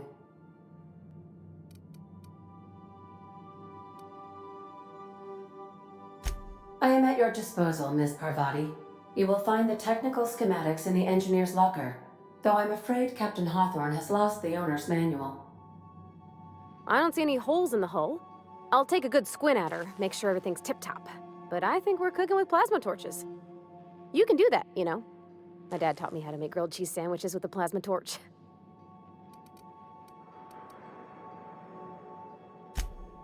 Mostly, yeah. I lived in the maintenance office near all my life. Mr. Thompson never let me forget how funny that was.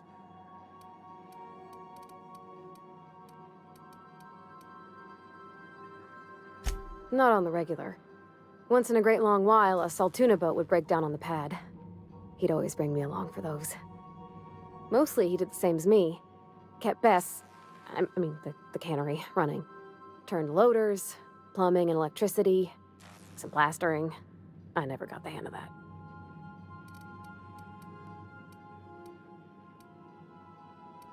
Abso-surely, Captain.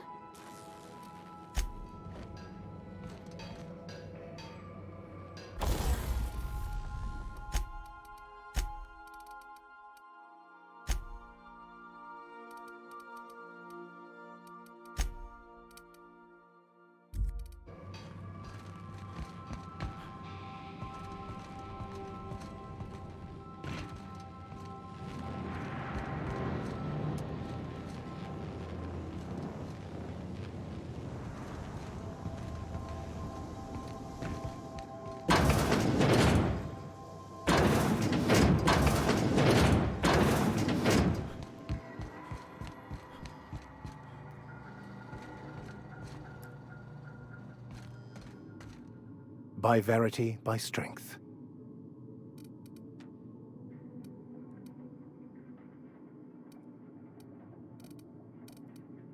Nothing too out of the ordinary. Just your run-of-the-mill vicar with a violently enthusiastic disposition. That's what my parents called it. I grew up in a pit of a town much like Edgewater. I was destined to be a laborer like my parents, but I was infected early with a need to solve the equation. My passion didn't sit well with them. My parents, ironically. They internalized the precepts of scientism like no one I've ever known. They had a pure faith, a faith that brought joy to them regardless of the situation. I envied that. I wanted that peace. I thought if I became a vicar, I could find it. Or at the very least, find out why I lacked it. They thought I was fighting the plan, should have accepted my lot. Some people pursue the clergy for power, prestige, but that was not me.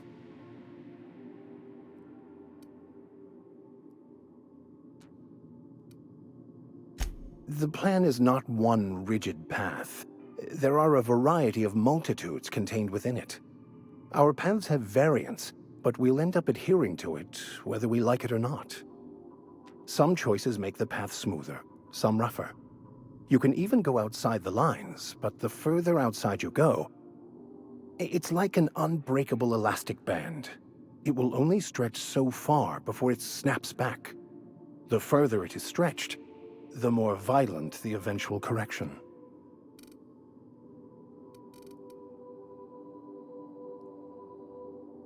I have run headlong into too many walls in my pursuit of the truth. This book is my last hope, and you were my only hope of getting it translated. I honestly don't know what I'd do. This quest has consumed me for the better part of my life. I fear there's nothing else left to me. What about you? What's your story?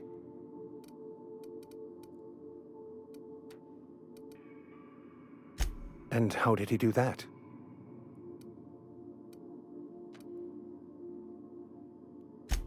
Well, you do seem different than every other colonist.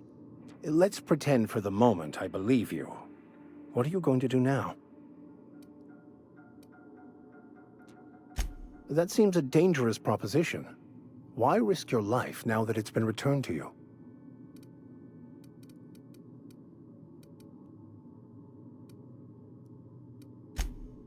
Oh, I see. You have my condolences.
Welcome back, Captain.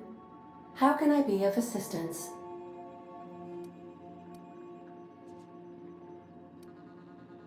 The unit is a cleaning SAM.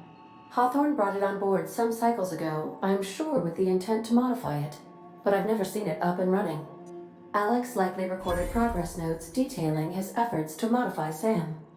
If you check the terminal in your captain's quarters, we may be able to determine what work remains in order for SAM to properly operate. Certainly, Captain. What would you like to hear? Now playing a Spacer's Choice advertisement jingle. It's not the best choice. It's Spacer's Choice. Everyone in Halcyon is contractually obligated to label this or another board-certified jingle their favorite song. A neutron walks into a bar and asks, "How much for a Rizzo's rum and something?" Leering, the bartender replies, "For you, no charge."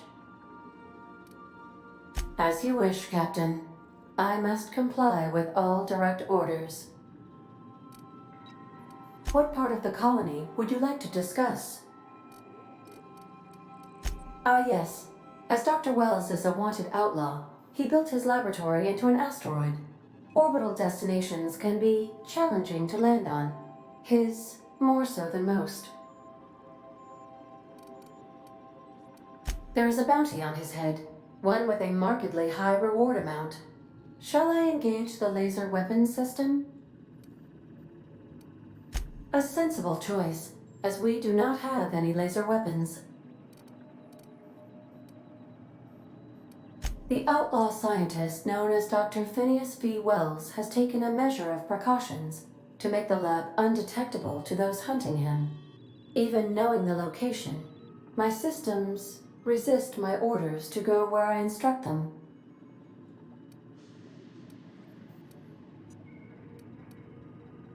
Take care. I require a functioning captain to run the ship.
Arrived at Phineas's orbital lab.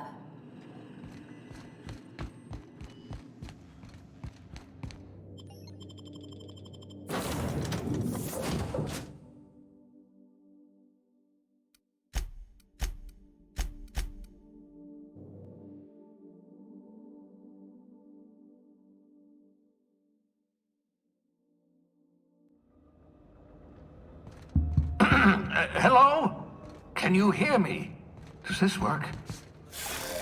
Oh, damn it! Blast, that's loud.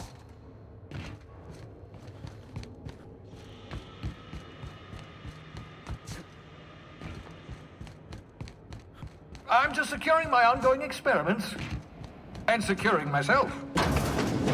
Mind the mess. I haven't had a visitor since, in fact, I've never had a visitor.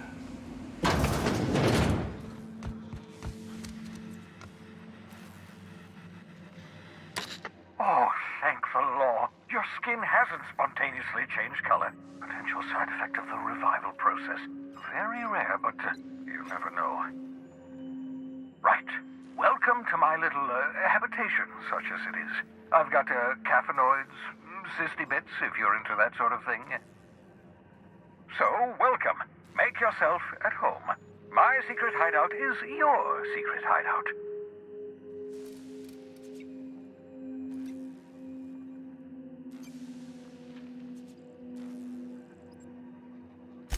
The one I gave you before your pod landed? Ruined, beyond repair. Impossible to find replacement parts. That's Halcyon Manufacturing for you. Don't worry about it. I'm reasonably certain you're not going to spontaneously expire. No need to monitor your recovery.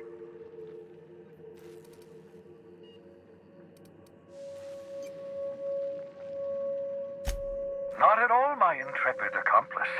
I should thank you for tolerating my somewhat brusque manner.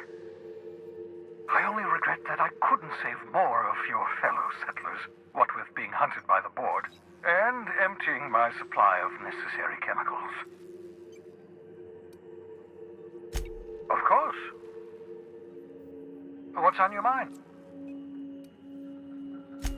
Oh, it's not you. I do experiments in that room. Some of them get quite scientific. The unexpected is to be treasured, but from a safe distance. Regardless, it's quite comfortable in here, you know. I have my beans, have my caffeinoids, plenty of toilet paper. Absolutely. Let's talk. No, and I've been trying very hard to avoid making eye contact.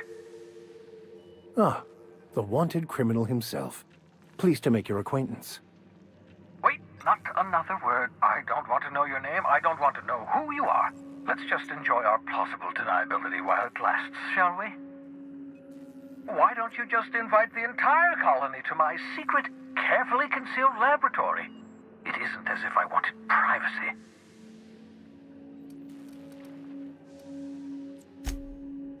Oh, very well. I can be a little cantankerous when I haven't had my caffeinoids.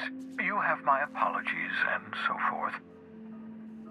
For what it's worth, I am pleased that you found a crew, such as they are. I picked you out of the hope for your talents, after all. It's only natural that others would gravitate toward you.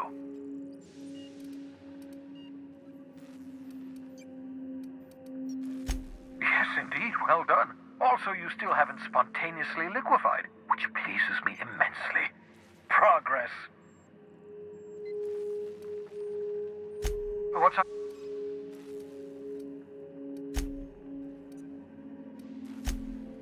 Oh, goodness, no. I wouldn't survive 10 seconds in the blackness of the aether. Well, no, I imagine I'd last at least 12 seconds before I'd lose consciousness and die of hypoxia.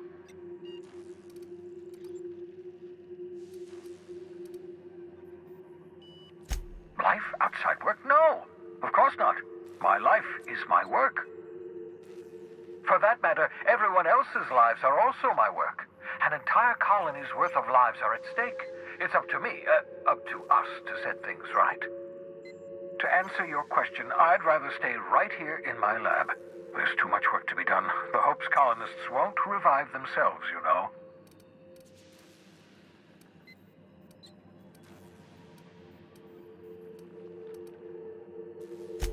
Because we've lost our way, the board has a stranglehold over this colony, and we've all been conditioned into total obedience. The Hope is full of specialists, scientists, engineers, talented individuals like you, people who haven't been corrupted by the board. Unfortunately, the Hope's colonists have been frozen for decades, well past your shelf life, so to speak. No offense.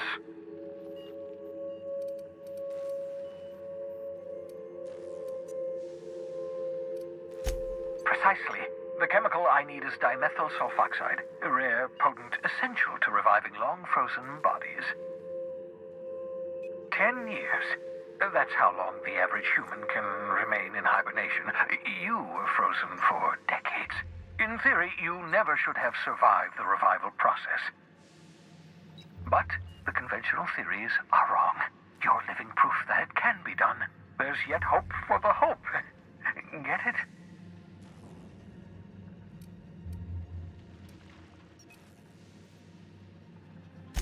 We'll do our very best to save them all.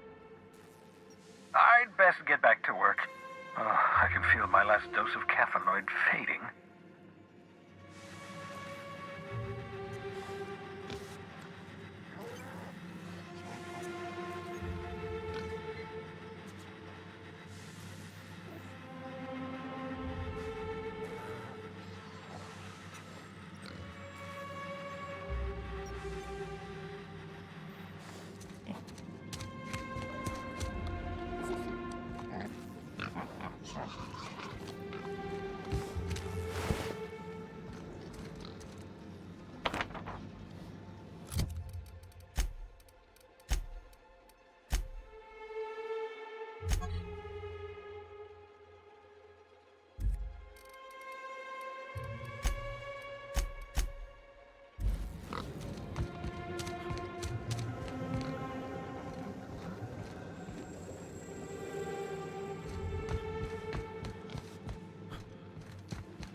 Welcome back, Captain. How can I be of assistance? I have lots of minutes. Many minutes.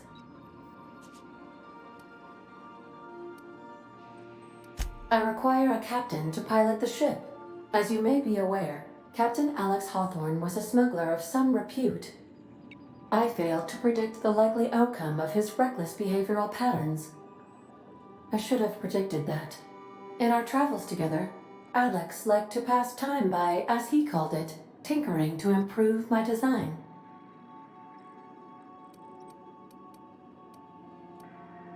If you mean, was Captain Hawthorne my first?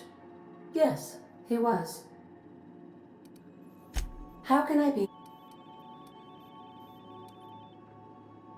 See you soon, Captain.